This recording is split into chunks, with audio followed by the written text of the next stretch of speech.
हाँ जी बेटा, 11th class, welcome again जी। बेटा धीरे धीरे काम को आगे बढ़ाते हुए, previous unit work power energy को क्लोज करते हुए अब हम नेक्स्ट यूनिट नंबर 5, ये 5 नंबर यूनिट होती है बेटा, work power energy unit number 4 था, तो अब हम यूनिट नंबर 5 की ओर बढ़ते हैं, which is system of particles and rotational motion. तो यार अगली unit system of particles and rotational motion अब तक के लिए मैं कहूंगा सबसे डिफिकल्ट यूनिट, ध्यान से करने वाली यूनिट। थोड़ा सा इसमें 3 डायमेंशनल कंसेप्ट्स लगेंगे, वेक्टर्स का भरपूर यूज होगा, तो थोड़ी डिफिकल्ट हो सकती है। न्यूमेरिकल्स भी काफ़ी हैं, करने पड़ेंगे, और न्यूमेरिकल नॉर्मल लेवल के नहीं होंगे, थोड़े डिफिकल्ट लेवल के होंगे।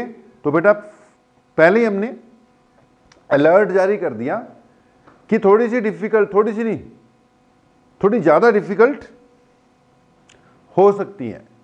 तो इसको पहले से ही फर्स्ट लेक्चर से ही ध्यान से कवर अप करने की कोशिश करना। न्यूमेरिकल बीच में आते रहेंगे, लाइव क्लासेस में हम डाउट्स भी लेते रहेंगे, लेकिन फिर भी भाई ध्यान से देखना। फर्स्ट लेक्चर जो है खैर इंट्रोडक्टरी ही रहेगा, लेकिन एंड तक आते आते हम एक आधा रिजल्ट कवर अप कर भी लेंगे। तो let's start system of particles and rotational motion. बेटा 2 अलग अलग पार्ट से हैं, इंटररिलेटेड हैं। फर्स्ट पार्ट है हम सिस्टम ऑफ पार्टिकल्स को थोड़ा स्टडी करेंगे, और लेटर पार्ट में फिर हम रोटेशनल मोशन को स्टडी करेंगे। अच्छा, रोटेशनल और सर्कुलर में फर्क होता है बेटा। सर्कुलर तो एक ऑब्जेक्ट है, वो किसी सर्कल में मूव कर रहा है, ये हो गया सर्कुलर मोशन। रोटेशन एक्सिस पे, अगर अपने खुद के एक्सिस पे कोई ऑब्जेक्ट घूम रहा है, रोटेट कर रहा है, that is called rotational motion. Earth sun के आसपास ये जो घूमती है, इसको रेवोल्यूशन कहते हैं। अगर अर्थ को एक पॉइंट ऑब्जेक्ट मान लो और ऑर्बिट को सर्कुलर मान लो, तो अर्थ का सन के आसपास चलना, ये सर्कुलर मोशन होता है। एक्चुअली सर्कुलर तो नहीं, इलिप्टिकल ऑर्बिट होता है इसका, लेकिन मैंने कहा अगर मान लो, तो ये जो अर्थ घूम रही है ना, ये तो इसका सर्कुलर मोशन हो गया, लेकिन अर्थ अपने जो एक्सिस पे रोटेट करती है, दैट इज रोटेशनल मोशन। तो रोटेशनल और सर्कुलर थोड़ा सा डिफरेंट। इस चैप्टर में हमने रोटेशनल मोशन पढ़ना है। अब बेटा रोटेशनल मोशन पढ़ना है, तो उसके लिए हमारा जो ऑब्जेक्ट है उसका एक फाइनाइट साइज होना चाहिए। इससे पहले की जो भी मैकेनिक्स पढ़कर हम आए हैं, बेटा हम मैकेनिक्स पढ़ रहे थे जब से मोशन स्टार्ट हुआ, तब से हम क्या पढ़ रहे हैं, बेसिकली मैकेनिक्स पढ़ रहे हैं। तो यार जितनी भी मैकेनिक्स पढ़कर आए ना इससे पहले हम, उसमें हमने ऑब्जेक्ट को एक पॉइंट ऑब्जेक्ट माना हुआ है। याद करो, स्टार्टिंग में मोशन जब स्टार्ट ही हुआ तो हमने बात की होगी ऑब्जेक्ट को जी हमने पॉइंट ऑब्जेक्ट मानना है, क्योंकि डिस्टेंसेस कवर्ड उसके खुद के साइज के कंपैरिजन में काफ़ी ज़्यादा होते हैं, इसलिए हम ऑब्जेक्ट को क्या मानने वाले हैं, पॉइंट ऑब्जेक्ट मानने वाले हैं। तो हमने पूरी की पूरी मैकेनिक्स में अभी तक जो ऑब्जेक्ट था हमारा, उसको क्या माना, पॉइंट ऑब्जेक्ट। यानी पॉइंट ऑब्जेक्ट जिसका कुछ भी साइज नहीं है। पत्थर था, उसको भी पॉइंट ऑब्जेक्ट माना, पॉइंट ही लेके चलते थे, बस चलती थी, कार चलती थी, ट्रक चलता था, सबको पॉइंट ही मानकर चलते थे। हाँ, ट्रेन वाले क्वेश्चन में पॉइंट नहीं मानते थे, उसकी लेंथ थोड़ी ज़्यादा हो जाती है। तो अब तक हमने यार ऑब्जेक्ट को पॉइंट ऑब्जेक्ट माना जिसका खुद का कोई साइज नहीं होता। लेकिन भाई अगर रोटेशनल मोशन स्टडी करना है तो पॉइंट ऑब्जेक्ट का रोटेशनल मोशन नहीं हो सकता। पॉइंट ऑब्जेक्ट का भैया साइज ही नहीं है, उसका एक्सिस ही नहीं आएगा, उसका रोटेशनल मोशन कैसे होगा। तो रोटेशनल मोशन स्टडी करते वक्त हमारा जो ऑब्जेक्ट है वो पॉइंट ऑब्जेक्ट नहीं, वो बकायदा कुछ डायमेंशंस वाला ऑब्जेक्ट होना चाहिए। तो हम पॉइंट ऑब्जेक्ट से एक बिग ऑब्जेक्ट की ओर भी शिफ्ट करेंगे। बिग ऑब्जेक्ट की ओर हमने शिफ्ट करना है। अब ये जो बिग ऑब्जेक्ट होगा इसको हम आगे चलकर रिजिड बॉडी बोलेंगे। रिजिड बॉडी, रिजिड मतलब फिक्स्ड। अब रिजिड इसलिए बोला, मतलब थोड़ी सॉलिड जो है, कि ये जो रिजिड बॉडी है ये हम कहेंगे कि it is made up of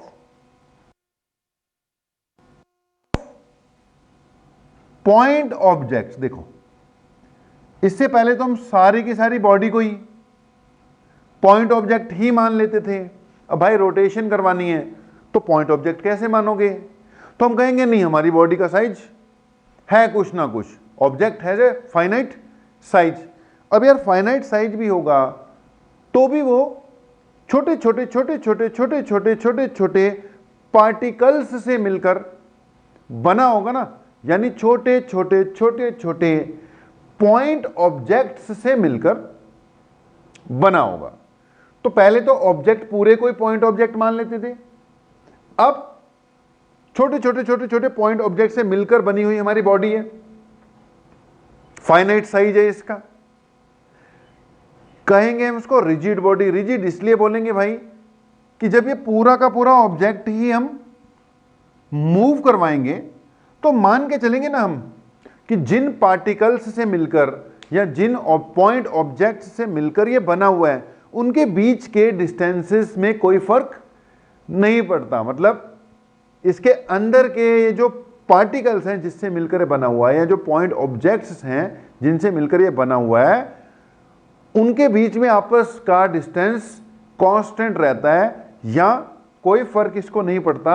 ये दबता नहीं है, ये पिचकता नहीं है, ये टूटता नहीं है, ओवरऑल ये अपने आप में एक ऑब्जेक्ट है। इसको हम क्या बोलेंगे? रिजिड बॉडी बोलेंगे। अब ये रिजिड बॉडी है तो ये आगे भी जा सकती है, ठीक है, आगे जाता हुआ मोशन भी हम स्टडी करेंगे। अगर ये अपने एक्सिस पे ही घूम जाती है तो हम कहेंगे जी रोटेशन हो गई। तो रोटेशनल मोशन पढ़ने के लिए हमें ऑब्जेक्ट को तो फाइनाइट साइज ऑब्जेक्ट लेना ही पड़ेगा। अब उसके लिए हमारा ऑब्जेक्ट अब पॉइंट ऑब्जेक्ट नहीं रहा, हमारा ऑब्जेक्ट अब इस चैप्टर में तो कम से कम पॉइंट ऑब्जेक्ट नहीं रहा, वो एक फाइनाइट साइज का ऑब्जेक्ट हो चुका है, जिसको भी हमने स्टडी करना है। वो फाइनाइट साइज का जो भी ऑब्जेक्ट है वो रिजिड होना चाहिए, तभी स्टडी बढ़िया होगी या तभी स्टडी हम कर पाएंगे। तो रिजिड बॉडी है, ओके। तो रोटेशनल मोशन में हमें रिजिड बॉडी की या एक फाइनाइट साइज ऑब्जेक्ट की जरूरत तो पड़ने वाली है, ओके। अब ये जो रिजिड बॉडी है, फाइनाइट साइज का ऑब्जेक्ट है, मान लो यही। अब इसका यार मोशन खैर कई टाइप का हो सकता है, मैनी टाइप। अगर ये बेटा सीधा आगे की ओर मूव कर रहा है, पूरा ऑब्जेक्ट फॉरवर्ड डायरेक्शन में मूव कर रहा है, इससे पहले मेरे पास पॉइंट ऑब्जेक्ट होता था बेटा। अगर वो ऐसे मूव करता है, ये ऐसे मूव करता है, तो इसको हम कहते थे लीनियर मोशन। याद करो, स्ट्रेट लाइन में चल रहा है तो ये हो गया लीनियर मोशन। अगर ये पॉइंट ऑब्जेक्ट ही है, ऐसे घूम जाए तो इसको कहते थे सर्कुलर मोशन। तो उसका लीनियर मोशन हो गया, यहां का स्ट्रेट लाइन नहीं रहा, टेढ़ा-मेढ़ा चल रहा, नॉन लीनियर मोशन हो गया, या फिर सर्कुलर मोशन। बेटा जी अगर ये पॉइंट ऑब्जेक्ट नहीं है, अब ये रिजिड बॉडी है हमारी, फाइनाइट साइज ऑब्जेक्ट, अगर ये पूरा का पूरा आगे की ओर चले तो इसके मोशन को, जब पूरा ऑब्जेक्ट ही आगे की ओर बढ़ेगा, हम लीनियर की बजाय ट्रांसलेटरी मोशन। बेटा यार आज के लेक्चर में तो जितनी की टर्म्स नई नई आ रही है ना, उनको स्टडी करो। फर्स्ट लेक्चर किसी भी चैप्टर का वो बहुत ज़्यादा दौड़ाना नहीं होता, बेस सा बनाना होता है। लगेगा इस चैप्टर में टाइम लग जाएगा, 7-8 लेक्चर इसमें आएंगे, ज़्यादा भी आ सकते हैं। तो और न्यूमेरिकल्स वाले लेक्चर भी आएंगे। इसके न्यूमेरिकल्स मुझे बोर्ड पर पहले कराने पड़ेंगे काफ़ी सारे, तब जाके आपसे हुआ करेंगे, क्योंकि बाकी चैप्टर में तो फिर भी न्यूमेरिकल हो जाते थे अपने आप। इसमें मुझे बोर्ड पे स्टार्टिंग करानी पड़ेगी, तो कुछ न्यूमेरिकल्स भी ज़्यादा लेकर आएंगे आपके लिए बोर्ड पर ही। तो थोड़ा सा बेसिक टर्म सारी, जैसे एक टर्म आ गई ट्रांसलेटरी मोशन। यार अगर ये सीधा लेकर जाए तो उसको कहते हैं ट्रांसलेटरी मोशन। ओके, अगर ये अपने किसी एक्सिस पे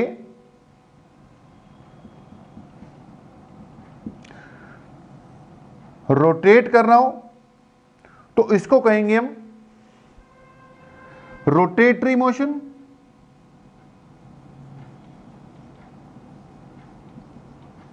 रोटेटरी मोशन। अगर ये रोल भी कर सकता है, ये 3 टाइप के मोशन बोल रहा हूं इसके, किसी भी रिजिड बॉडी के या फाइनाइट साइज ऑब्जेक्ट के 3 टाइप के मोशन बोल रहा हूं। एक तो सीधा ही खिसक रहा है यार आगे की ओर, ये ऐसे पड़ा हुआ था, ये सीधा ही आगे की ओर खिसक रहा है, तो ये तो हो गया ट्रांसलेटरी। ट्रांसलेटरी। अगर भाई ये अपने एक्सिस पे रोटेट कर रहा है तो कैसा हो गया? रोटेटरी। और अगर ये कोई रिजिड बॉडी है made up of many small particles, small point objects, अगर बेटा ये ऐसे जाए, ऐसे भी तो जा सकता है ना। अगर ऐसे करके जाते जाते जाते जाते आगे खिसक रहा है तो इसको हम कहेंगे रोलिंग मोशन। ट्रांसलेटरी, ये रोटेटरी हो गया, ऐसे जा रहा है तो इसको हम कहेंगे रोलिंग। क्या हो गया? रोल कर रहा है। अच्छा, अगर ये ऑब्जेक्ट जैसे कि अपनी पृथ्वी एक रिजिड बॉडी है, बड़ा ऑब्जेक्ट है, अपने एक्सिस पे तो रोटेट कर रहे हैं, लेकिन वो ऐसे ऐसे साथ के साथ मूव भी तो कर रही है ना। अगर कोई ऑब्जेक्ट ऐसे सर्कुलर पाथ में घूम रहा है तो यार सर्कुलर पाथ उसके सेंटर ऑफ मास का होगा, वो भी बताते क्या होगा, लेकिन ओवरऑल ऑब्जेक्ट का तो बेटा ट्रांसलेटरी मोशन ही हुआ ना। एक ऑब्जेक्ट है वो ऐसे, चाहे वो सर्कुलर पाथ में घूमे, चाहे वो सर्कुलर पाथ में घूमे, लेकिन जा तो आगे की ओर ही रहा है ना ऐसे, तो ये उस ऑब्जेक्ट का ओवरऑल क्या होगा? ट्रांसलेटरी मोशन ही होगा। अगर ये रोल करते हुए जाता है तो ये कौन सा हो गया? रोलिंग हो गया। अगर अपने एक्सिस पे ही घूम रहा है बस तो क्या हो गया? रोटेटरी हो गया।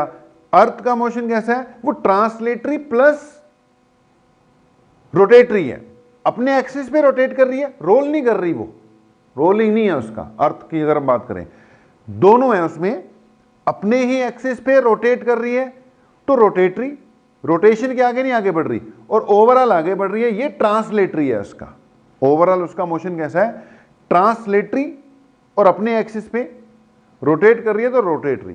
तो यार इन सब चीजों की जरूरत हमें इस चैप्टर में पढ़ने वाली है। एक बात हमने कर दी कि भाई अब पॉइंट ऑब्जेक्ट तो नहीं होगा, अब कोई फाइनाइट साइज ऑब्जेक्ट होगा अपने पास। फाइनाइट साइज ऑब्जेक्ट होगा तो उसके इस टाइप के मोशन हो सकते हैं, वही हमने बेसिकली रोटेशनल मोशन ही करना है। बेसिकली हमने रोटेशनल मोशन ही करना है। जो फर्स्ट पार्ट है ये रोटेशनल मोशन की तैयारी है, सिस्टम ऑफ पार्टिकल्स। अब आते हैं सिस्टम ऑफ पार्टिकल्स। अब ये सिस्टम ऑफ पार्टिकल्स क्या चीज है यार? हमने यहां बोला पॉइंट ऑब्जेक्ट है, पॉइंट मतलब एक पार्टिकल है, लेकिन हमने कहा पॉइंट ऑब्जेक्ट की तो आइडियल सिचुएशन में बात होती है, रियल लाइफ सिचुएशंस में ऑब्जेक्ट पॉइंट थोड़ी होते हैं। ऊपर से जब हमने रोटेटरी मोशन स्टडी करना है तो ऑब्जेक्ट को पॉइंट थोड़ी ले सकते हैं। तो पॉइंट ऑब्जेक्ट से हमारा जो ऑब्जेक्ट है फाइनाइट साइज ऑब्जेक्ट है। अब फाइनाइट साइज जो ऑब्जेक्ट है वो बना तो आखिरकार छोटे छोटे छोटे छोटे छोटे छोटे पॉइंट ऑब्जेक्ट से ही है ना। अब जो छोटे छोटे पॉइंट ऑब्जेक्ट्स हैं उनको हम पार्टिकल्स कहते हैं, और ये ओवरऑल पार्टिकल से मिलकर जो बना बॉडी है, जो रिजिड बॉडी है, या जो पूरा सिस्टम है इसको हम कहते हैं सिस्टम ऑफ पार्टिकल्स। तो जो रिजिड बॉडी या जो फाइनाइट साइज ऑब्जेक्ट है उसी को मैं क्या कह रहा हूं, सिस्टम ऑफ पार्टिकल्स, या उसी को मैं अभी क्या कहना शुरू कर दूंगा, system of particles.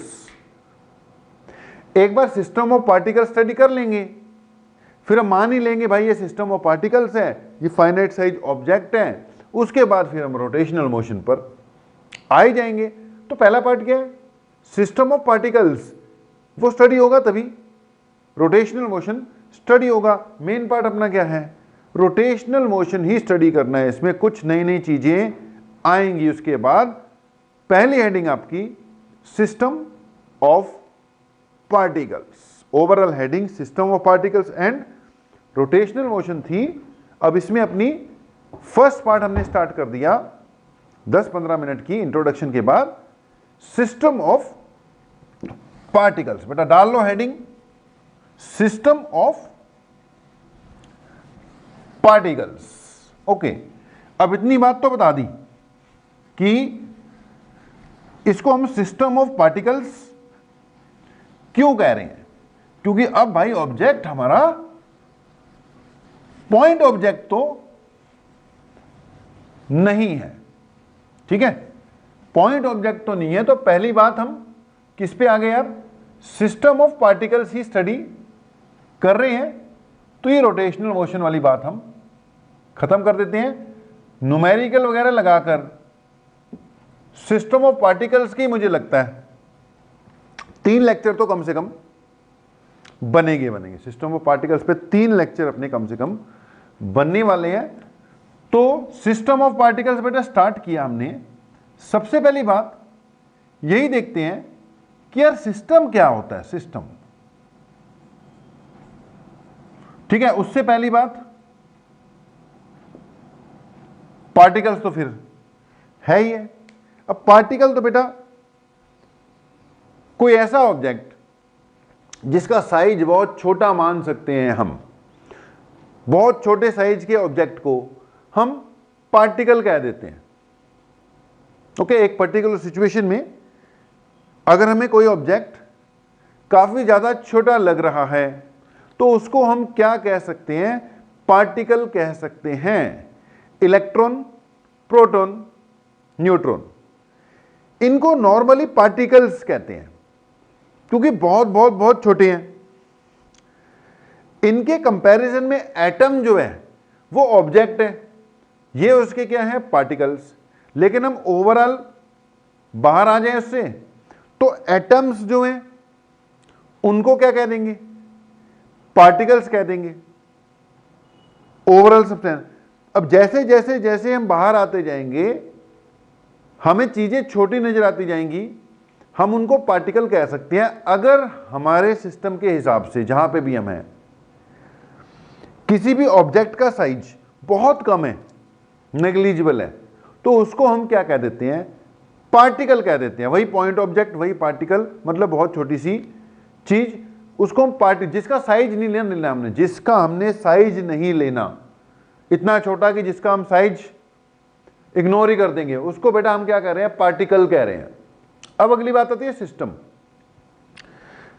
Physics chemistry के हिसाब से सिस्टम की एक कॉमन डेफिनेशन है कि it is the collection of particles under study. System is the collection of particles under study. जिस चीज को हम स्टडी कर रहे हैं,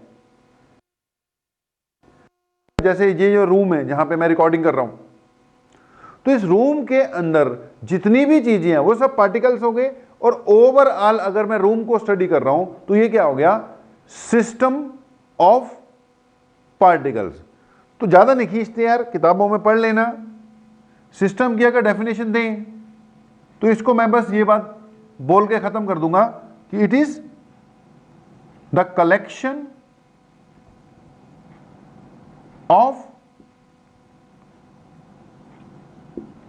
पार्टिकल्स अंडर स्टडी।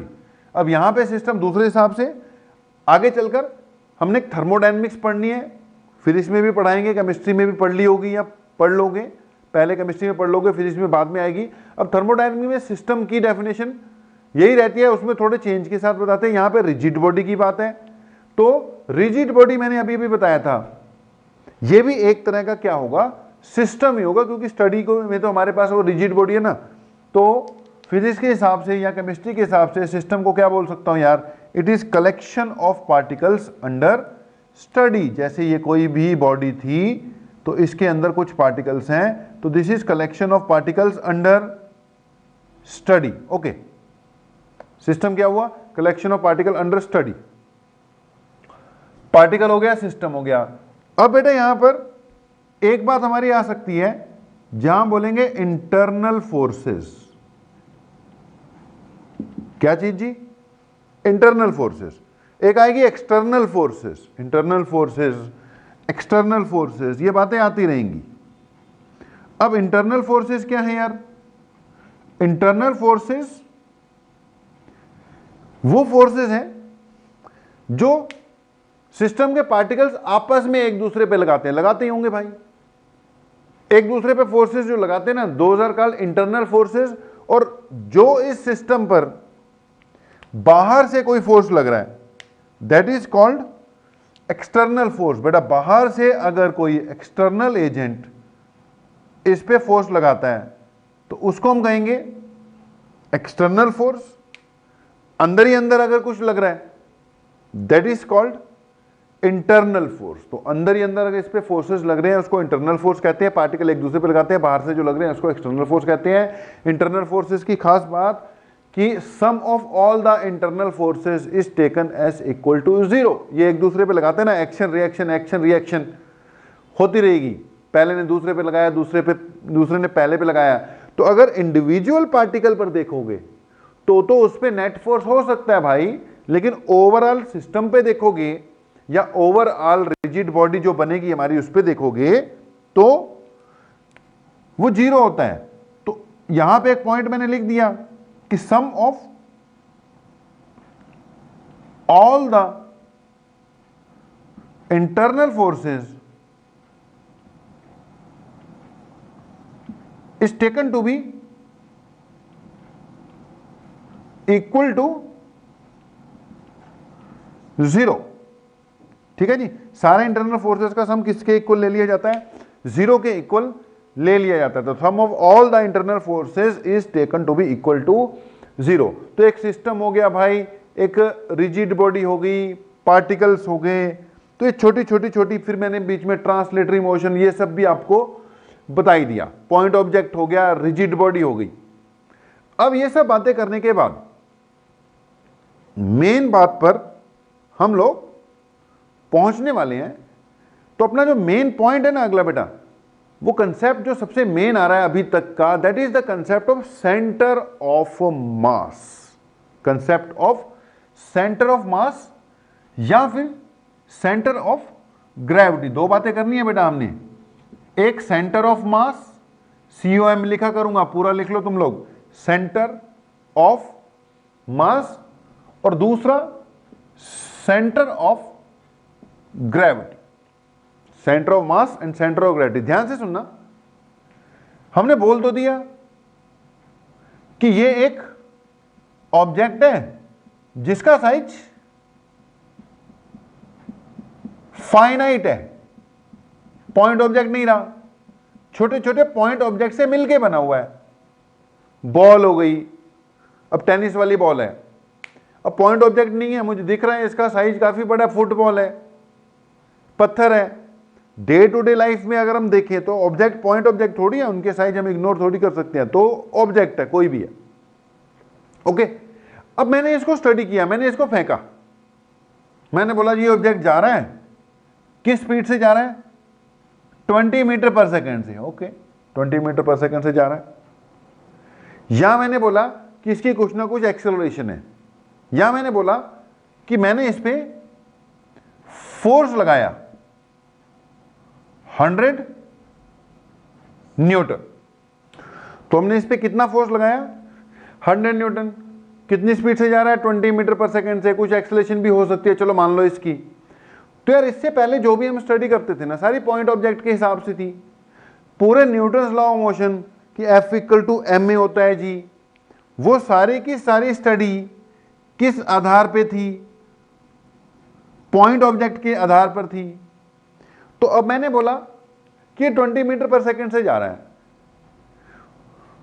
तो यार 20 मीटर पर सेकंड से कौन जा रहा है, ये ऑब्जेक्ट, लेकिन ऑब्जेक्ट में तो थाउजेंड्स ऑफ पार्टिकल्स हैं, तो कल्ले कल्ले की स्पीड चेक करें क्या। फिर मैंने बोला 100 न्यूटन लगाया, 100 न्यूटन लगाया, किस पे लगाया, बॉडी पे लगाया, बॉडी पे लगाया, तो मेरा तो फोर्स यहां कहीं लगा, एक पर्टिकुलर जगह पर, मान लो एक पर्टिकुलर पॉइंट पे लगाया, तो लेकिन बॉडी तो पूरी की पूरी चल रही है। तो यार ठीक है, हमने इसको रिजिड बॉडी मानना है, ठीक है, हमने इसको फाइनाइट साइज की नहीं मानना, सॉरी फाइनाइट साइज की मानना है, पॉइंट ऑब्जेक्ट नहीं मानना, सब सही है, ये रिजिड बॉडी है, फाइनाइट साइज है, पॉइंट ऑब्जेक्ट नहीं है। लेकिन यार जब फिर वही पुराने फार्मूले ये सब बातें लगाएंगे, तो मैं यार ये मानना ही पड़ेगा कि 20 मीटर पर सेकंड इस बॉडी की वेलोसिटी है, लेकिन बॉडी में तो 50 पार्टिकल्स हैं। फोर्स मैंने बॉडी पे लगाया, लेकिन बॉडी में तो 50 पार्टिकल है, फोर्स कहां लगा। तो इसके लिए हमें इस बॉडी के अंदर या बाहर एक ऐसा पॉइंट कंसिडर करना पड़ता है, इमेजिनरी पॉइंट हमें कंसिडर करना पड़ता है कि ये मान लें कि जैसे 20 मीटर पर सेकंड इस बॉडी की वेलोसिटी, मतलब उस पॉइंट की वेलोसिटी है जो कि पूरी की पूरी बॉडी को रिप्रेजेंट कर रहा है। मैंने फोर्स लगाया 100 न्यूटन, किस पे लगाया, बॉडी पे लगाया। फिर लड़ाई हो जाएगी कि यार तुम तो बोल रहे थे कि ये जो ऑब्जेक्ट है ये फाइनाइट साइज का नहीं है, तो फोर्स कहां पे लगा, कौन से वाले पार्टिकल पे लगा, इस पे लगा कि उस पे लगा। तो फिर इस सब लड़ाई झगड़े से बचने के लिए यार हमें ओवरऑल इसके अंदर एक ऐसा इमेजिनरी पॉइंट मानना पड़ता है। अब रोटेशनल मोशन में तो इसको बॉडी ही मानेंगे, लेकिन ओवरऑल इसके अंदर कई बार इसका ट्रांसलेटरी मोशन, इसका लीनियर मोशन स्टडी करने के लिए मानना पड़ता है कि इसके अंदर एक ऐसा पॉइंट है जहां पे हम मान सकते हैं कि सारे के सारे पार्टिकल्स का मास, या कह लो सारी बॉडी का मास, उस पर्टिकुलर पॉइंट पे ही आकर कंसंट्रेट हो गया हुआ है। अब उस पॉइंट को फिर हम क्या बोलते हैं, बॉडी का सेंटर ऑफ मास। देखो जी, रिजिड बॉडी है, माननी पड़ेगी रिजिड, रोटेशनल मोशन स्टडी करना है तो उसको रिजिड बॉडी मानना ही पड़ेगा। लेकिन सेम रिजिड बॉडी कि जब स्पीड की बात करोगे, जब एक्सेलरेशन की बात करोगे, उस पर लगने वाले फोर्स की बात करोगे, तो हमें उसके अंदर यार एक ऐसा पॉइंट भी इमेजिन करना पड़ेगा कि मान लें कि यार जब फोर्स सारा का सारा यहीं पे लग रहा है। ओके जी, तो उम्मीद है समझ लग गया होगा। स्टार्ट करते हैं सेंटर ऑफ मास और उसके बाद थोड़ा सा सेंटर ऑफ ग्रेविटी। दोनों बातें बहुत बहुत जरूरी हैं। उसके बाद फिर मैथमेटिकल देखते हैं कि आज हम मैथमेटिकल बातों पर पहुंच पाएंगे कि नहीं पहुंच पाएंगे। अगर हम नहीं पहुंच पाए, आपका लेक्चर ज़्यादा लंबा हो गया, तो मैथमेटिकल कंसेप्ट को लेक्चर 2 में डाल देंगे। बाकी डिसाइड करता हूं, करते करते डिसाइड करता हूं कि कितना बात आज मैं आपको करवा दूंगा। ओके जी, तो हम बात कर रहे थे concept of centre of mass. System of particles पढ़ोगे तो सेंटर ऑफ मास तो पढ़ने पड़ेगा। फिर मैंने बोला था चलो एक और बात कर देंगे, सेंटर ऑफ ग्रेविटी। सुना होगा सेंटर ऑफ ग्रेविटी। अब सेंटर ऑफ मास में ध्यान से सुनना, इसमें मैंने इतना तो बोल दिया कि centre of mass of an object may be defined as, देखो इसकी डेफिनेशन भी याद रखनी पड़ेगी या पढ़ सकती है, आ सकती है कि centre of mass of an object may be defined as an imaginary point at which it may be defined as an imaginary point at which whole of the mass of the object may be considered to be concentrated। यार ये वो imaginary point है जहां पे हम सारी body का मास imagine कर सकते हैं कि बस वहीं पर कंसंट्रेटेड है। उससे फायदा ये होगा कि जब हम बॉडी पे फोर्स लगाएंगे ना, पूरी बॉडी पे, तो मान लेंगे जैसे फोर्स कहां लग रहा है, उसके सेंटर ऑफ मास पे लग रहा है। अगर बॉडी मूव कर रही है 20 मीटर पर सेकंड, जैसे मैंने थोड़ी देर पहले बात की थी, तो मान लेंगे कौन मूव कर रहा है, इसका सेंटर ऑफ मास। नहीं तो कल्ले कल्ले की कहां वेलोसिटी, कल्ले कल्ले पार्टिकल की थोड़ी वेलोसिटी बताते फिरेंगे। अगर वेलोसिटी वगैरह की बात हो रही है तो मतलब कौन चल रहा है, उसका सेंटर ऑफ मास चल रहा है। अगर हम कहेंगे ऑब्जेक्ट है, फुटबॉल आ रही है जी, उसकी एक्सेलरेशन इतनी है, तो भाई कल्ले कल्ले पार्टिकल की एक्सेलरेशन थोड़ी देखेंगे, सेंटर ऑफ मास की एक्सेलरेशन इतनी है, इसके सेंटर ऑफ मास पे फोर्स इतना लग रहा है। तो जब पार्टिकल्स की जरूरत पड़ेगी तो पार्टिकल्स को भी स्टडी करेंगे, लेकिन ओवरऑल एक रिजिड बॉडी जिसका साइज फाइनाइट नहीं है, ये मैं बोल चुका हूं कि फाइनाइट नहीं है भैया मेरी बॉडी का साइज, अब उसको भी जब मोशन स्टडी करना पड़ेगा तो उसके अंदर एक पॉइंट मानना पड़ता है जिसको हम क्या कहते हैं, सेंटर ऑफ मास कहते हैं। ये बॉडी के अंदर भी हो सकता है, फिजिकली बॉडी के अंदर भी हो सकता है, बॉडी के बाहर भी हो सकता है। सिचुएशन क्रिएट कर देते हैं। अगर बेटा जी बॉडी की शेप सिमेट्रिकल है, मतलब प्रॉपर सिमेट्रिकल, इर्रेगुलर सी शेप नहीं है, अगर बॉडी या ऑब्जेक्ट की शेप सिमेट्रिकल है तो उसका सेंटर ऑफ मास उसके ज्योमेट्रिकल सेंटर पर आएगा। ज्योमेट्रिकल सेंटर आप समझते हो, जैसे सर्कल है, सर्कुलर कोई ऑब्जेक्ट है तो उसका ज्योमेट्रिकल सेंटर, उसका सेंटर है, स्फेरिकल ऑब्जेक्ट है तो उसका ज्योमेट्रिकल सेंटर भी उसका सेंटर है। अगर एक स्क्वायर है तो उसका ज्योमेट्रिकल सेंटर डायगोनल्स का इंटरसेक्शन पॉइंट है। तो अगर शेप बेटा जी नॉर्मल हो, अब जैसे ये रिंग है, ये मान लो क्या है, कोई रिंग है बेटा, स्फेयर नहीं है, ये रिंग है जी, ठीक है, अंदर से खाली है। अब ये जो रिंग है इसका सेंटर ऑफ मास इसके सेंटर पे आएगा। अगर बेटा ये स्फेयर होता तो इसका सेंटर ऑफ मास भी इसके सेंटर पे, दोनों में फर्क ये है, मैं बोल रहा था ना बॉडी के अंदर भी हो सकता है, बॉडी के बाहर भी हो सकता है। अब ये जो बॉडी है, सेंटर ऑफ मास फिजिकली इससे बाहर चले गया ना, इसमें सेंटर ऑफ मास बॉडी के अंदर ही है, तो इसका सेंटर ऑफ मास यहां हो गया, इसका सेंटर ऑफ मास यहां हो गया। ऐसे ही अगर एक शीट है बेटा, स्क्वायर शीट है, तो उसका सेंटर ऑफ मास उसके बिल्कुल ज्योमेट्रिकल सेंटर पे हो गया। अगर एक इक्विलेटरल ट्रायंगल है, शीट है, मान लो इक्विलेटरल ट्रायंगुलर शीट है, तो इसका सेंटर ऑफ मास इसके सेंट्रॉइड्स का, पता होगा सेंट्रॉइड क्या होते हैं, point of intersection of its, sorry centroids नहीं, इसके सेंट्रॉइड पे आएगा। सेंट्रॉइड तो पॉइंट होता है ना, सेंट्रॉइड्स कहां से हो गए, तो ये इसका सेंटर ऑफ मास हो गया, ये इसका सेंटर ऑफ मास हो गया, ये इसका सेंटर ऑफ मास हो गया, ये इसका सेंटर ऑफ मास हो गया। अगर बॉडी की शेप इर्रेगुलर है, मतलब ज्योमेट्रिकल, कोई पर्टिकुलर ज्योमेट्रिकल शेप नहीं है, वैसी इर्रेगुलर शेप है, तो उसका सेंटर ऑफ मास लोकेट करना पड़ सकता है, वो लोकेट करना होता है। ओके, तो अगर ये इर्रेगुलर सी शेप है तो लोकेट करना पड़ेगा।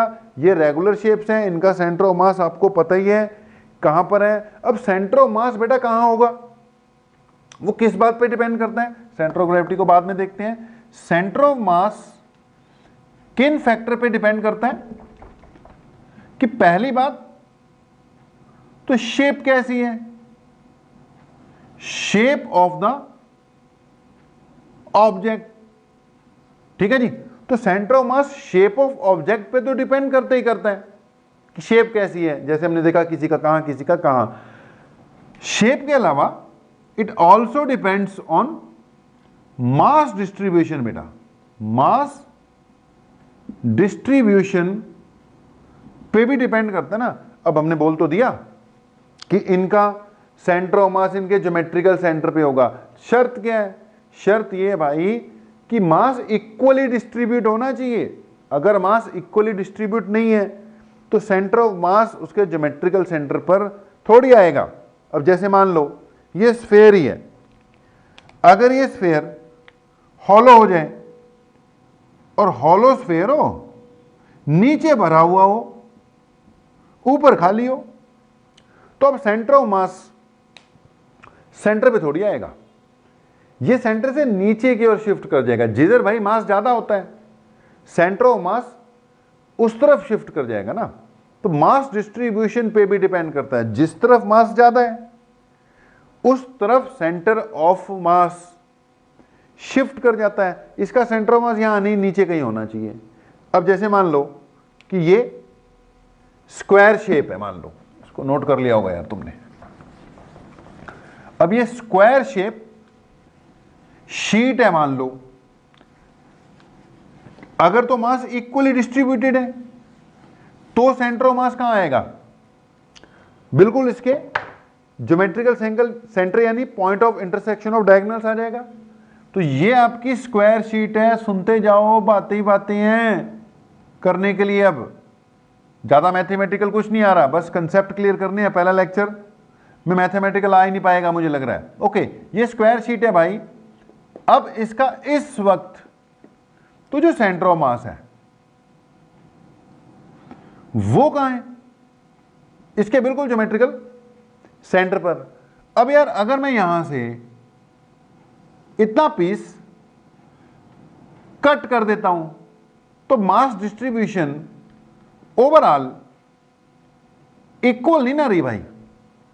अब सेंटर ऑफ मास इधर कहीं इस तरफ, क्योंकि इधर वाला देखो ये पहले तो दो बराबर बराबर पार्ट थे, अब ये इस तरफ कहीं शिफ्ट कर जाएगा। जिधर मास ज्यादा होगा उधर शिफ्ट कर जाएगा। अब अगर मैं क्या करूं, सेम पीस जितना यहां से काटा था भाई और काट दूं इधर से, जितना उधर से पीस कट किया था उतना ही पीस यहां से हमने और काट दिया। ये लो, अब फिर से इक्वल डिस्ट्रीब्यूशन हो गई। जितना उधर से कटा दोनों पार्ट का मास क्या हो गया? फिर से सेम हो गया। सेंटर ऑफ मास फिर से क्या आ गया? सेंटर पर। ओके, अब अगर यहां से एक पीस कट कर दें, अपना अपना पीस लेते जाओ भाई, तो यहां से पीस कट कर दें, सेंटर ऑफ मास अब किधर शिफ्ट कर जाएगा? इस तरफ शिफ्ट कर जाएगा। और अगर यहां से फिर से पीस कट कर दें तो सेंटर ऑफ मास वापस कहां आ जाएगा? फिर से सेंटर पे आ जाएगा। तो ये मास डिस्ट्रीब्यूशन पे डिपेंड करता है। पहली बात, बनाते वक्त तुमने मास सेम नहीं रखा, कहीं ज्यादा कहीं कम, आधा पोर्शन लकड़ी का है आधा पोर्शन लोहे का है, तो भी मास का फर्क पड़ जाएगा भैया। जिधर मास ज्यादा होता है उधर सेंटर ऑफ मास शिफ्ट कर जाता है। जिस तरफ ज्यादा होगा उस तरफ सेंटर ऑफ मास शिफ्ट कर जाएगा। मैंने बोला था ये हॉलो स्फेयर है, हॉलो स्फेयर है, ऊपर बस इसमें कुछ ओपनिंग रख रखी है पानी भरने के लिए। मटका है यार मान लो, ठीक है भाई, ये मटका है, मटका ऊपर से पानी भरने का ले ओपनिंग हमने रख रखी है। ओके, सुराही है, मटका है, जो मर्जी लगा लो। अब इसमें देखो इस वक्त खाली है तो सेंटर ऑफ मास यहां है, मैं इसमें पानी भर रहा हूं, तो जब मैं इसमें पानी भरूंगा तो नीचे पनियां भरता जाएगा। ओके, तो नीचे पानी भरता जा रहा है, तो सेंटर ऑफ मास जब खाली था कहां था? बिल्कुल इसके सेंटर पे था। ठीक है जी। जब मैंने इसमें पानी भरा तो ये नीचे की ओर क्या करता गया? शिफ्ट करता गया। तो जितना मास नीचे जाएगा सेंटर ऑफ मास नीचे जाएगा। अब ये भरते भरते भरते भरते मान लो हमारा मटका आधा भर गया, हाफ फिल्ड। अब जब ये हाफ फिल्ड हो गया भाई, तो सेंटर ऑफ मास जब तक पानी भर रहा था तब तक नीचे की ओर शिफ्ट कर रहा था। देखो जितना नीचे जा सकता था चले गया, यहां कहीं आ गया सेंटर ऑफ मास, क्योंकि इसी का है। अब जब ये फिर से ऊपर वाले पोर्शन में भी पानी भरना शुरू हो जाएगा, तो पहले तो सेंटर ऑफ मास सेंटर से किस तरफ शिफ्ट किया? नीचे की ओर जितना जा सकता था गया, यहां कहीं आ गया। जब ऊपर पानी भरना शुरू हो गया फिर से आगे की ओर, और जब ये बराबर हो जाएगा मेरे भाई तो सेंटर ऑफ मास फिर से कहां पे आ जाएगा, सेंटर पर आ जाएगा। तो सेंटर ऑफ मास वो इमेजिनरी पॉइंट है जहां पे हम मान सकते हैं कि सारा का सारा मास कंसंट्रेटेड है। It is an imaginary point inside और outside the body at which whole of the mass of the system, यहां कह लो ऑब्जेक्ट, यहां कह लो system, may be consider to be, अगर तो रिजिड बॉडी है तो ऑब्जेक्ट ही बोल दिया बेटा, अदरवाइज सिस्टम का भी सेंटर ऑफ मास होता है। एक रूम है, अब रूम में पार्टिकल्स जो हैं उनको मिला के सिस्टम बन गया। हाँ, वो रूम रिजिड बॉडी नहीं है क्योंकि उसके अंदर के जो पार्टिकल्स हैं उनके बीच का डिस्टेंस कम ज्यादा हो सकता है, लेकिन बेटा सिस्टम तो है। अब सिस्टम है तो उसका भी कुछ ना कुछ क्या होगा, सेंटर ऑफ मास होगा। अगर कमरे में इक्वली डिस्ट्रीब्यूट सी कर ऑब्जेक्ट रख दिए, इक्वली डिस्ट्रीब्यूशन है मास की, तो उसका सेंटर ऑफ मास कहीं सेंटर से पे आएगा। लेकिन बेटा अगर हैवियर ऑब्जेक्ट्स एक साइड रख दिए सारे और बाकी पोर्शन क्या पड़ा हुआ है, खाली पड़ा हुआ है रूम का, तो सेंटर ऑफ मास किस तरफ शिफ्ट कर जाएगा, जिस तरफ सेंटर ऑफ मास बेटा किस तरफ शिफ्ट कर जाएगा, जिस तरफ मास ज्यादा है। सेंटर ऑफ मास हमेशा जिस तरफ मास ज्यादा है उस तरफ ही शिफ्ट कर जाएगा। अगर हमारे रूम में कोई 2-4 बढ़िया बढ़िया तगड़े तगड़े से बच्चे आ जाएं और उनको एक साइड पे बिठा दो, बस 4 बच्चे तगड़े तगड़े वाले एक साइड पे बिठा दिए और सूखे सूखे से दूसरी साइड पे जाके बैठ गए, तो सेंटर ऑफ मास सारा का सारा किस तरफ शिफ्ट किया हुआ है भाई, जिस तरफ ज्यादा मास चले गया सेंटर ऑफ मास उस तरफ शिफ्ट कर गया। अगर कोई ज्यादा ही हैवी बंदा है, वो रूम में इधर उधर चल रहे हैं, तो भैया वो जिस तरफ जाता जाएगा सेंटर ऑफ मास समझ लो उस तरफ ही शिफ्ट करता जाएगा। तो मजाक की बात है, लेकिन हाँ सेंटर ऑफ मास किस पे डिपेंड करता है, मास डिस्ट्रीब्यूशन पे तो डिपेंड करता ही है। ओके, तो ये हो गया सेंटर ऑफ मास। इसकी जरूरत पड़ेगी, हम सेंटर ऑफ मास ढूंढेंगे सिस्टम ऑफ पार्टिकल्स का, पहले 2 पार्टिकल से स्टार्ट करेंगे, सब बातें आएंगी। लेकिन उससे पहले अब एक बात करते हैं सेंटर ऑफ ग्रेविटी की। सेंटर ऑफ मास के बाद एक सेंटर ऑफ ग्रेविटी की भी बात करते हैं यार।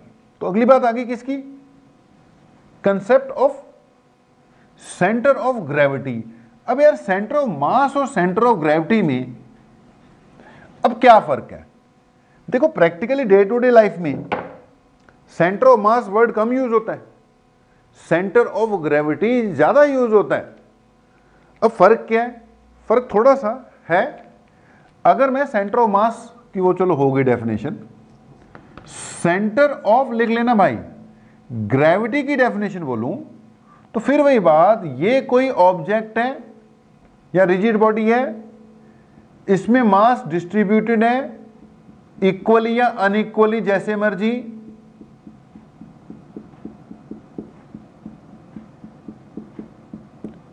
ठीक है जी, इक्वली या अनइक्वली जैसे भी। तो यार इसका सेंटर ऑफ मास तो है ही कहीं ना कहीं, इसका एक ना सेंटर ऑफ ग्रेविटी भी डिफाइन किया जाता है। फर्क देखना कि centre of gravity of an object may be defined है, सेंटर वो लिख लेना, मैं सिर्फ मेन पार्ट लिखूंगा, centre of gravity of an object may be defined as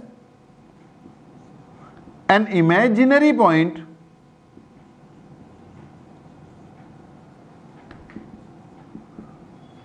at which whole of the weight of at which whole of the weight of the object, whole of the weight of the object may be considered to be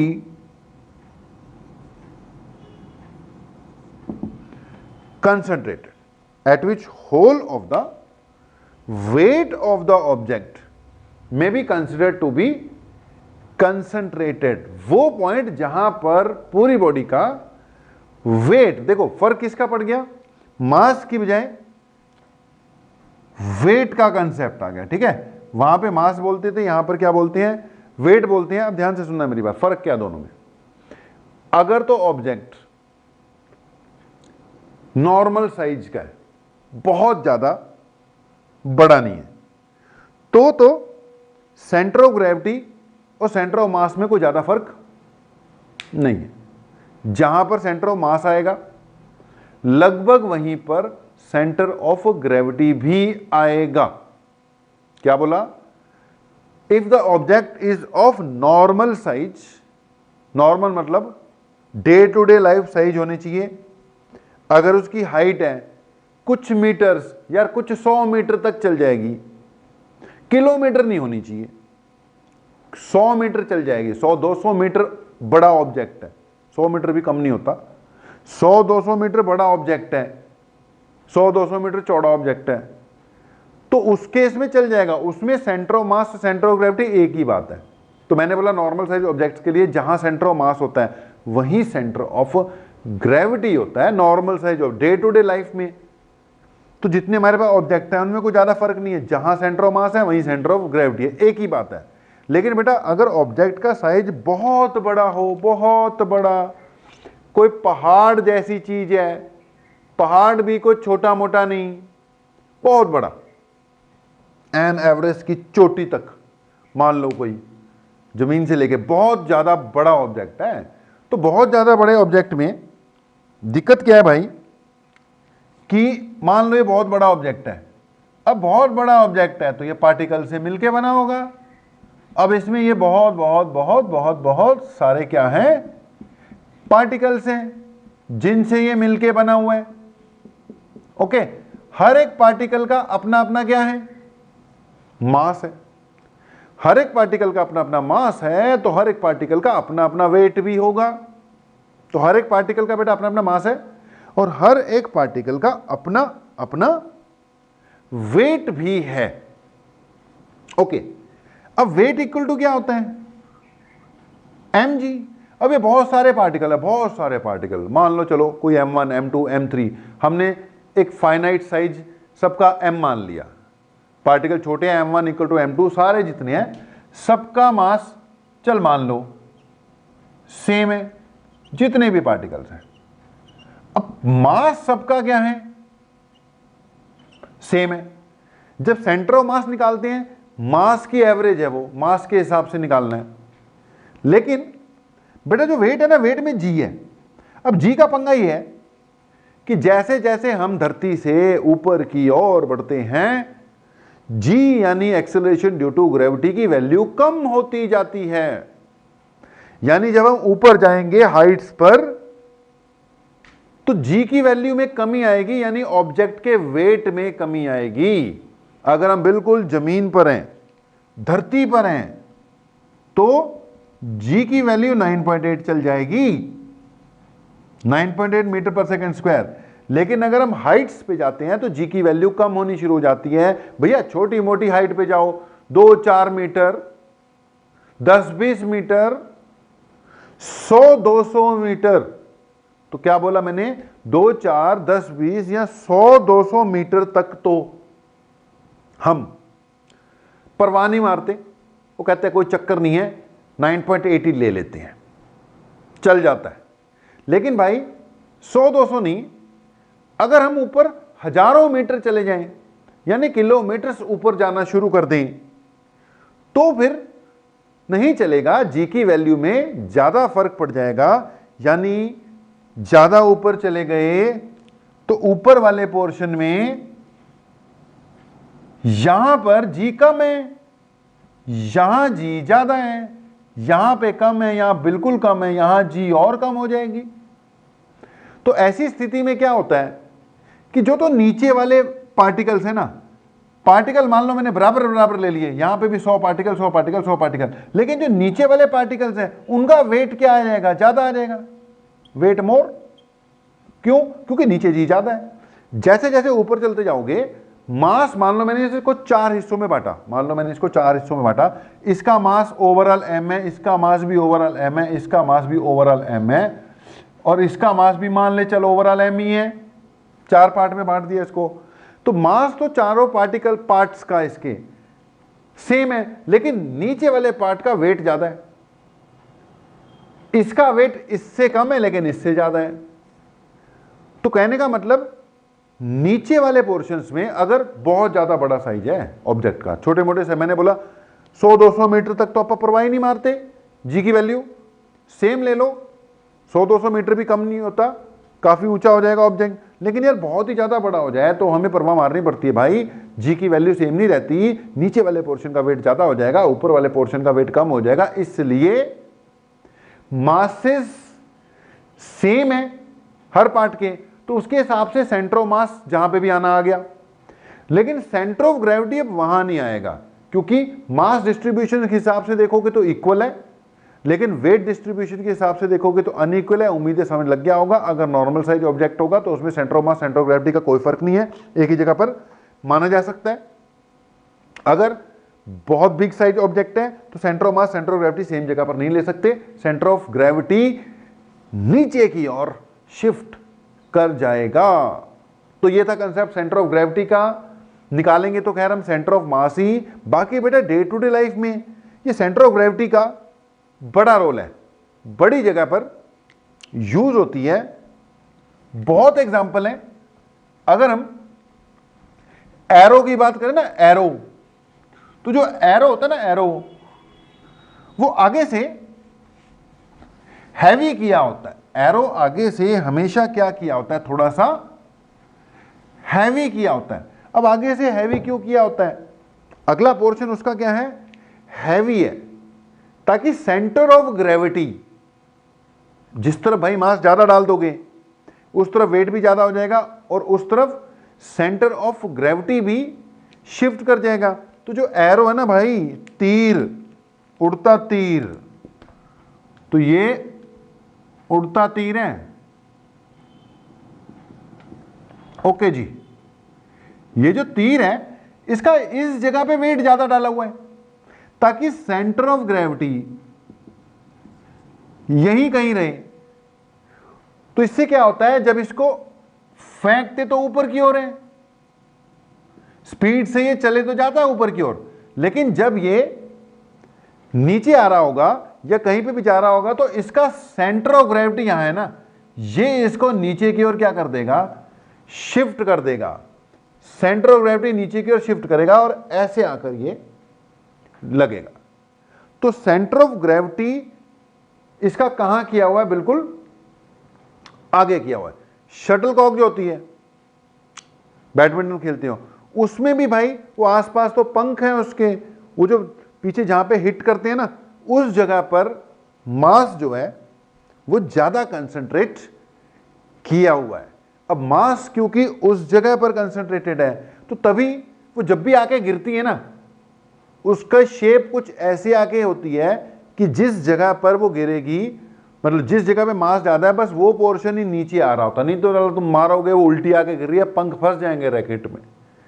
अब वो पंख नहीं फंसते, जब भी आती है तुमने बस रैकेट चलाते जाना है, रैकेट चलाते जाना है, और वो ऐसा बहुत कम होगा। कभी कभार होता है कि वो पंख वाली साइड है, वो आके रैकेट पे लग जाए और फंस जाए, रेयरली होता है। नॉर्मली तुम तो अपना खेले जा रहे हो, तो जब भी नीचे गिरती है उसका सेंटर ऑफ ग्रेविटी के कारण वो जो हैवी वाला पोर्शन है वही नीचे की ओर आता है। इसके अलावा भी बेटा यार डे टू डे लाइफ में सेंटर ऑफ ग्रेविटी के बहुत से एग्जाम्पल आप देख सकते हो यार। अगर आप किसी भी चीज को बैलेंस करते हो ना, मान लो मैं अगर इस मार्कर को अपने यहां पर एक पर्टिकुलर जगह पर बैलेंस करने की कोशिश कर रहा हूं, तो यार ये जहां पे इसका सेंटर ऑफ ग्रेविटी होगा ना, उसी पर्टिकुलर जगह पे क्या होगा, ये बैलेंस होगा। अब मैंने तो फिर भी, ये इतना फ्लैट पोर्शन है ना बेटा, तो फ्लैट पोर्शन में इसका यूज कर लिया तो बैलेंस जल्दी हो गया मेरे से। लेकिन अब इस जगह में इतने पोर्शन में का मैं यूज कर रहा हूं, इसमें भी एक पर्टिकुलर पॉइंट है जहां पर इसका क्या होगा, सेंटर ऑफ ग्रेविटी होगा। किसी भी चीज ने बैलेंस होना है ना भाई, तो कहां पे बैलेंस होगा? उसके सेंटर ऑफ ग्रेविटी पर ही जाकर क्या होगा? बैलेंस होगा। क्योंकि इस जगह पे बैलेंस हो ही नहीं सकता, देख, क्योंकि इसका सेंटर ऑफ ग्रेविटी यहां पर है। ये सारा का सारा वेट नीचे की ओर लग रहा है। जहां पर सेंटर ऑफ ग्रेविटी होगा वहां पे ऑब्जेक्ट का सारा वेट लगेगा। कई ऐसे टॉयज होते हैं यार, उसमें भी सेंटर ऑफ ग्रेविटी का क्या होता है? यूज होता है। एक टॉय सा आता होता है यार, पता नहीं आप लोगों ने देखा होगा कि नहीं देखा होगा, उसमें ना एक बाज सा बना होता है, चिड़िया सी। अब उसकी शेप सी बना रखी है एक चिड़िया सी, उसकी बॉडी है, उसके पंख से फैला रखे हैं, उसकी चोंच है ना, जो चोंच, पता नहीं कैसे उन्होंने उसकी मास डिस्ट्रीब्यूशन की हुई की है कि उसका जो सारा का सारा वेट है ना, कहां पे आ गया है? उस चिड़िया की चोंच पे आ जाता है। और उसके साथ ना एक स्टैंड सा मिलता है, उस स्टैंड को रख देते हैं और वो जो चिड़िया सी है उसकी चोंच उस पर टिका के इसको छोड़ देते हैं। देखो, छोड़ने से पहले तुम्हें लगेगा, अगर तुमने ये खिलौना सा देखा होगा तो देखो इमेजिनेशन हो जाएगी। अगर इसको छोड़ोगे तो आप आश्चर्यचकित हो जाओगे कि वो गिरता नहीं है, क्योंकि हमने पहले इमेजिन नहीं किया होता। हमने सोचा होता है यार इसको ऐसे चोंच पे रखे ना, गिर जाएंगे। लेकिन उन्होंने मास डिस्ट्रीब्यूशन ऐसी की हुई है कि सारा का सारा वेट कहां पर आ जाता है? उस चिड़िया की चोंच पर आ जाता है। आप उसको छोड़ दोगे, हिलाओगे भी ना, तो भी वो यहीं पे ऐसे झूलती सी रहती है। वो दिखने में बड़ा अजीब लगता है कि यार कैसे टिकी हुई है चोंच पे, हिला रहे हैं तो भी नहीं गिर रही। लेकिन यार उन्होंने मास डिस्ट्रीब्यूशन ही ऐसी कर दी कि सारा का सारा वेट कहां पर आ गया? उसकी चोंच पे ही आ गया जी। अगर कहीं गलती से वो गिर गिरा जाए साइड से, कहीं पंख वंख टूट जाए ना, अब थोड़ा सा पंख अगर टूट गया, फिर बाद में उसको जोड़ते वोड़ते भी रहोगे ना फेविक्विक लगा लगू के, तो भी सेंटर ऑफ ग्रेविटी वहां नहीं है। क्योंकि इतना सा पोर्शन भी अगर टूट के कहीं गिर गया हो तो जो सेंटर ऑफ ग्रेविटी बिल्कुल उसकी चोंच पे आया होता है ना, इधर उधर शिफ्ट कर जाएगा। उसके बाद वो बैलेंस उसका कराना बहुत मुश्किल हो जाता है। तो सेंटर ऑफ ग्रेविटी का एक ये एग्जाम्पल बड़ा मेरे को सही लगता है, देखा हुआ है। उसके अलावा एक ना, जैसे अपने नहीं आता इंडियाज गॉट टैलेंट वगैरह जो प्रोग्राम आते रहते हैं, ऐसी एक मैं देख रहा था कि उसमें क्या था कि एक लेडी है, वो लकड़ियां से लेकर बैलेंस करती जाती है, ठीक है, कभी टांग से उठाकर, जो भी है वो लकड़ियों का ना पूरा, पहले एक लकड़ी सी उठाती है, सर पे रखती है, फिर दूसरी रखती है, फिर तीसरी रखती है, उन सब को, फिर उसके पास एक पंख होता है, पंख, लकड़ियां सी बैलेंस करती है। अगर मेरे को वीडियो मिल गई ना यूट्यूब पे, ढूंढता हूं तो मैं वीडियो साथ में अटैच करता हूं आपके लेक्चर के साथ। तो वो लकड़ियां से जो है उनको एक एक करके बैलेंस करती जाती है, कहीं किधर कहीं किधर कहीं किधर सर के ऊपर। और उनमें एक ना पंख होता है, पंख, वो पंख सा भी कहीं पे रख देती है। ओवरऑल पूरा का पूरा सिस्टम जो है बैलेंस्ड है। अब उसको, ये उसका टैलेंट है, तभी तो आई थी टीवी पर, तभी तो उसकी बात कर रहा हूं मैं। तो उसने कुछ इस तरीके से उन चीजों को, लकड़ियों के पीसेस को इधर उधर उधर उधर रख के ना बैलेंस कर रखा है कि एक लकड़ी के ऊपर ही सारे टिके हुए हैं, और एक जगह पे उसने पंख सा भी रखा होता है। अब सारा सेंटर ऑफ ग्रेविटी जहां पे उसको एक उस जगह पे आ रहा है जहां पे उसने टिका रखा है।